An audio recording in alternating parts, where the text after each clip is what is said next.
ابھی میرے پاس لوگوں کی کلپس آتے ہیں کہ سعودی عرب کے بادشاہ نے امریکہ کے ساتھ یہ کیا، اتنے اس کو کروڑوں روپے کے تحفے دے دیے. میں کہتا ہوں غلط کیا. سعودی عرب کے بادشاہ کو ایسا نہیں کرنا چاہیے. امریکہ کی غلامی میں بہت ہی زیادہ آگے نکل گئے ہیں یہ لوگ، واقعی غلط کر رہے ہیں. کروڑوں روپے کے اس کو ڈونلڈ ٹرمپ کو ہدایہ دے دیے اور پھر اس کی تعریفیں اور پتہ نہیں کیا کیا ان کے پیچھے جا رہے ہیں. لیکن اس کے باوجود اگر سعودی عرب میں وہاں حکمرانوں کے خلاف قوم کھڑی ہو گئی تو اس کا فائدہ نہیں ہوگا، اس کا نقصان ہوگا، اس کا نقصان ہوگا. سعودی عرب ٹوٹ جائے گا، یہاں روافظ کا قبضہ ہو جائے گا، حرمین ہمارے ہاتھ سے نکل جائے گا، بڑے خطرات ہیں. تو بھائی ٹوٹ رہے نہ تو کسی چیز کو، بھائی جیسے تیسے ہیں، بس زبان کی حد تک اعتراض. بھائی سعودیہ کے بادشاہ کو ایسا نہیں کرنا چاہیے تھا، لیکن بہرحال رہنے دو، کیونکہ ابھی وہاں اگر جمہوریت آئے گی تو لائے گا کون اور کس کی مرضی کا آدمی آئے گا؟ افغانستان میں جمہوریت ہے، نام کی ہے، بیٹھے ہوئے کس کے چمچے ہیں؟ امریکہ کے چمچے بیٹھے ہوئے ہیں، اور افغانستان کا بیڑا غرق کرتے چلے جا رہے ہیں، کھائے جا رہے ہیں. افغانستان سے پتہ نہیں کیا کیا دھاتیں نکال رہے ہیں. لیبیا میں قذافی کو اتروا دیا یہ کہہ کے کہ ظالم میں تھا، وہ ظالم میں مانتا ہوں، لیکن جیسا بھی تھا بہرحال اس کا ہونا نہ ہونے سے بہتر تھا. اس کی حکومت گئی ہے. لیبیا کے سارے وسائل پر اسلام دشمنوں کا قبضہ ہو گیا، سارے وسائل پر کس کا قبضہ ہو گیا؟ اسلام. عراق میں صدام حسین جیسا مرضی تھا، عیاش تھا، ظالم تھا، جو مرضی تھا، لیکن اس کو ہٹا کے ہمیں کیا ملا؟ کیا خلافت قائم ہو گئی وہاں پہ؟ بولو بھائی. سارے وسائل کس کے قبضے میں؟ اسلام دشمنوں کے قبضے میں. وہ تیل کے کنویں بھر بھر کے لے رہے ہیں، اتنا انہوں نے تیل جمع کر لیا، موجہ ہی موجہ، اور ہم یہاں بیٹھے ہوئے ہیں. او بھائی جو تو حکمرانوں کے خلاف عوام کو ایسا کر دینا کہ وہ تلوار لے کے ان کے خلاف کھڑے ہو جائیں. ہاں زبان سے جہاد ضروری ہے، ان کی غلط پالیسیوں پہ ان کو ٹوکنا کہ یہ غلط ہو رہا ہے، یہ صحیح ہو رہا ہے، یہ تو ضروری ہے، کیونکہ یہ ورنہ یہ بالکل ہی آؤٹ آف کنٹرول ہو جائیں گے. لیکن ان کے خلاف اگر لڑو گے تو نتیجہ کیا نکلے گا؟ تمہاری رہی صحیح قوت بھی ختم ہو جائے گی. تو نہ لڑو، محبت میں پیدا کرو گھروں میں بھی. تو نبی صلی اللہ علیہ وسلم نے فرمایا ان دونوں کو عذاب کیوں ہو رہا ہے؟ کبیرہ گناہ کی وجہ سے. ایک پیشاب کی چھینٹوں سے نہیں بچتے تھے اور دوسرے چغلیاں.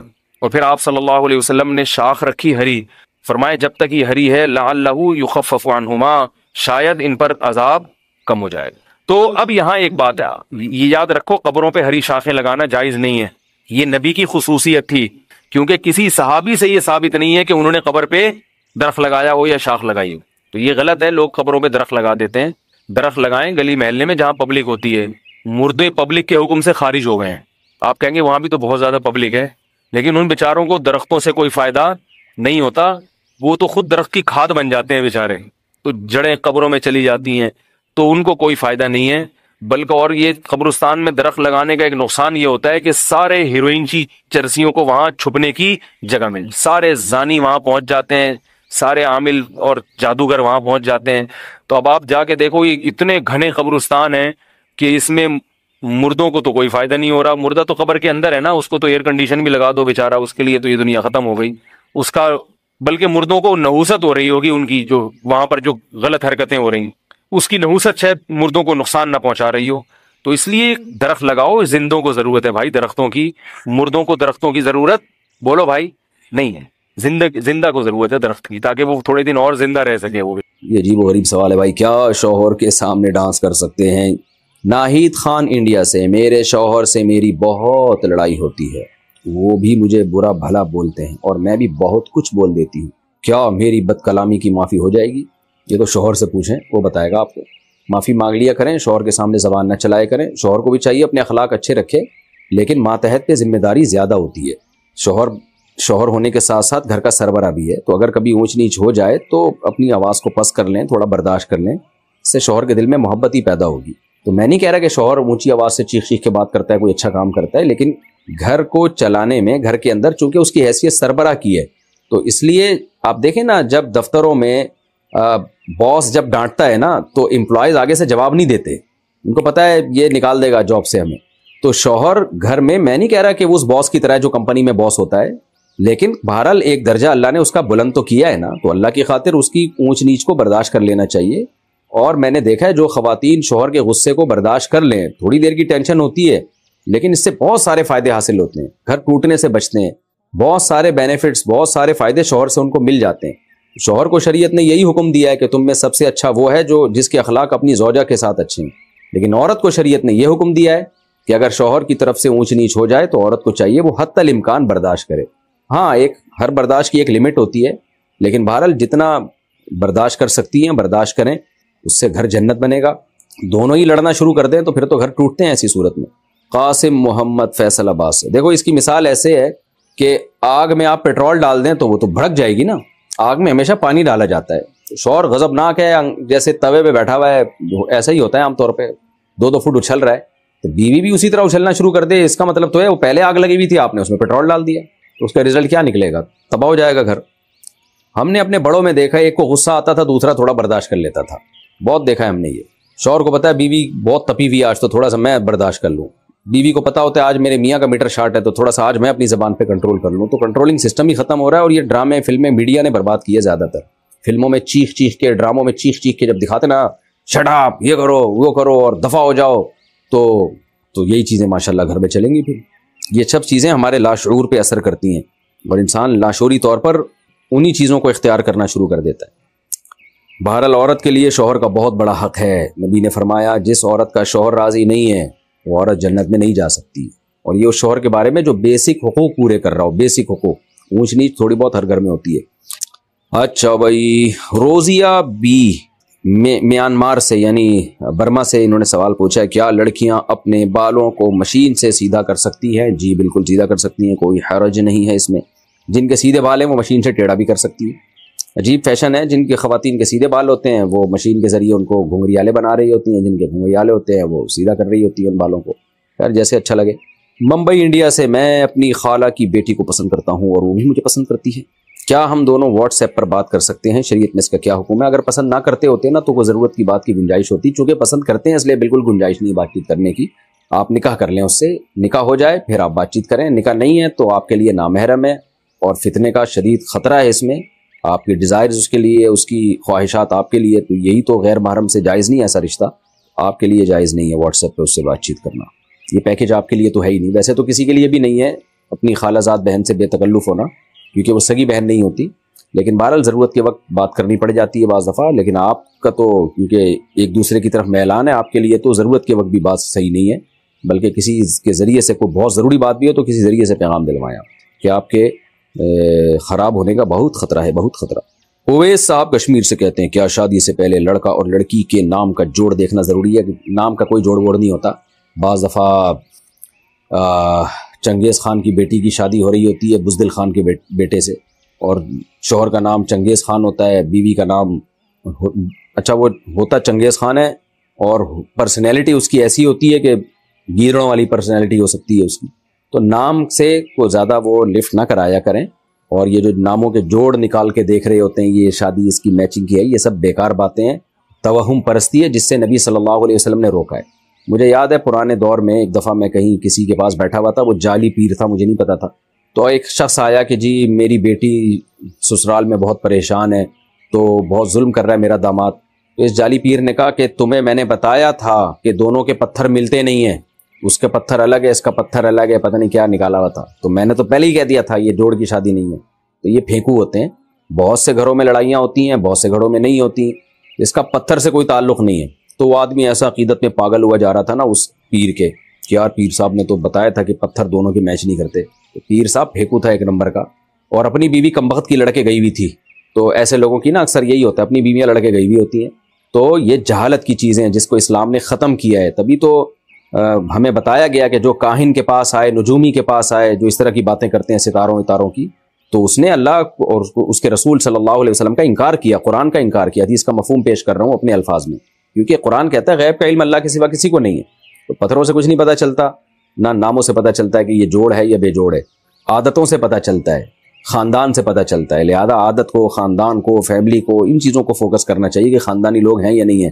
خاندانی کی غیر خاندانی میں شادی ہو جائے تو بھی عذاب ہے، غیر خاندانی کی غیر خاندانی میں ہو جائے پھر چل جاتا ہے، دونوں ایک ہی جیسے ہوتے ہیں، دونوں ایک نمبر کے بدتمیز ہوتے ہیں تو گاڑی چل جاتی ہے۔ مسئلہ یہ بھی ہوتا ہے ایک اچھے خاندان کا اور ایک جو ہے وہ عجیب سے لوگ ہوں تو پھر مسائل کھڑے ہوتے ہیں، وہ ایڈجسٹمنٹ ہی نہیں ہوتی۔ اچھا میرے بھائی، یہ عجیب و غریب سوال ہے بھائی، کیا شوہر کے سامنے ڈانس کر سکتے ہیں؟ دیکھو میاں بیوی کا آپس میں کوئی پردہ نہیں ہے، ایک دوسرے سے جس طرح سے چاہیں لطف اندوز ہو سکتے ہیں۔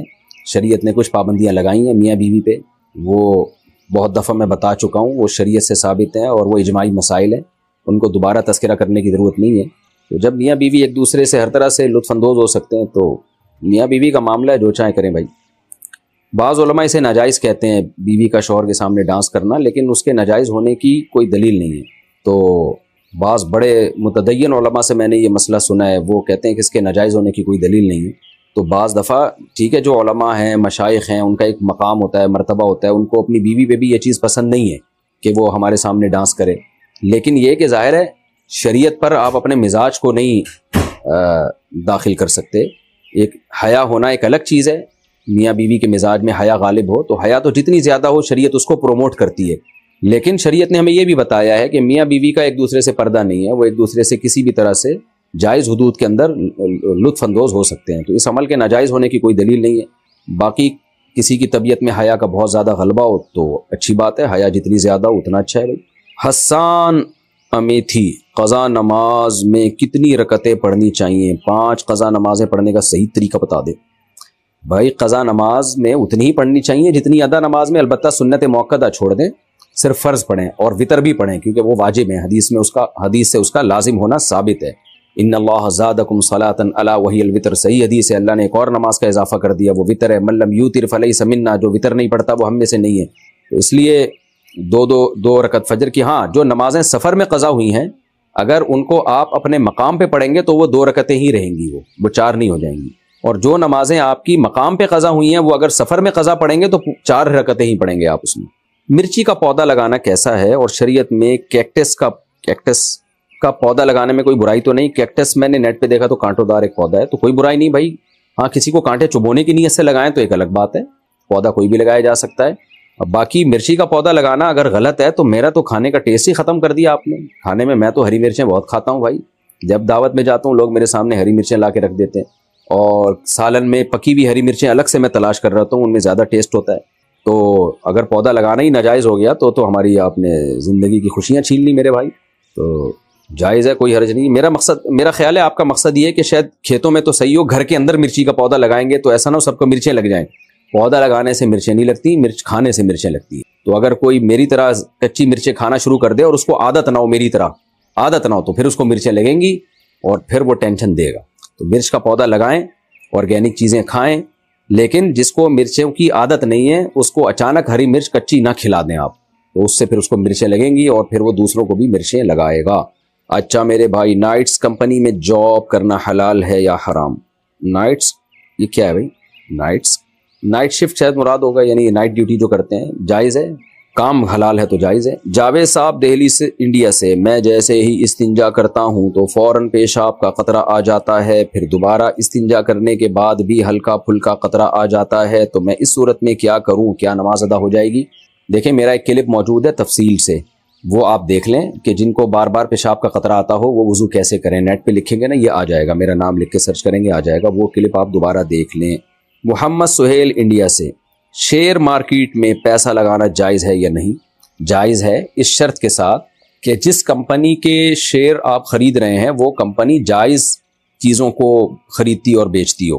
جیسے شراب کی کمپنی ہے، اس کے شیئر خریدنا جائز نہیں ہے۔ سودی بینکوں کی کمپنی کے شیئر خریدنا جائز نہیں ہے۔ تو اس طرح کی کوئی بھی کمپنی جن کا کام ہی حرام ہے ان کے شیئر خریدنا جائز نہیں ہے، باقی ان کے جائز ہے۔ اچھا اس میں ایک بات یہ بھی ہے، بعض کمپنیاں جب وجود میں آتی ہیں تو ان کے پاس ایسٹس نہیں ہوتے، صرف لوگوں کی رقمیں ابھی جمع ہوئی ہوتی ہیں، تو ایسی کمپنی کا اگر شیئر خریدا تو پھر اس فیس ویلیو پہ تو آپ بیچ سکتے ہیں، پروفٹ کے ساتھ نہیں بیچ سکتے، کیونکہ اس شیئر کے پیچھے، اس حصے کے پیچھے کوئی ایسٹ ہوتے نہیں ہیں، صرف رقم ہی ہوتی ہے۔ تو وہ شیئر بیچنا اصل میں وہ رقم کو رقم کے بدلے میں بیچنا کہلائے گا، اور شریعت کا حکم یہ ہے کہ جب آپ کرنسی کو اسی جنس کی کرنسی میں بیچیں، جیسے پاکستانی روپیے کو پاکستانی روپے میں بیچیں، ڈالر کو ڈالر کے بدلے میں، تو برابری ضروری ہے اور اس میں کمی بیشی جائز نہیں ہے۔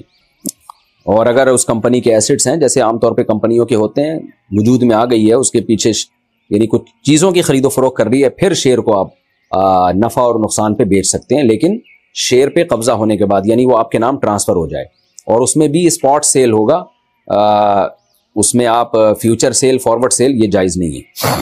کیا بغیر وضو کے موبائل میں قرآن شریف پڑھ سکتے ہیں؟ جی۔ اظہر صاحب عمر کوٹ سے، کیا امام کے پیچھے سمیع اللہ لمن حمیدہ کہہ سکتے ہیں؟ کسی نے کہہ دیا تو گناہ نہیں ہے، لیکن خلاف سنت ہے،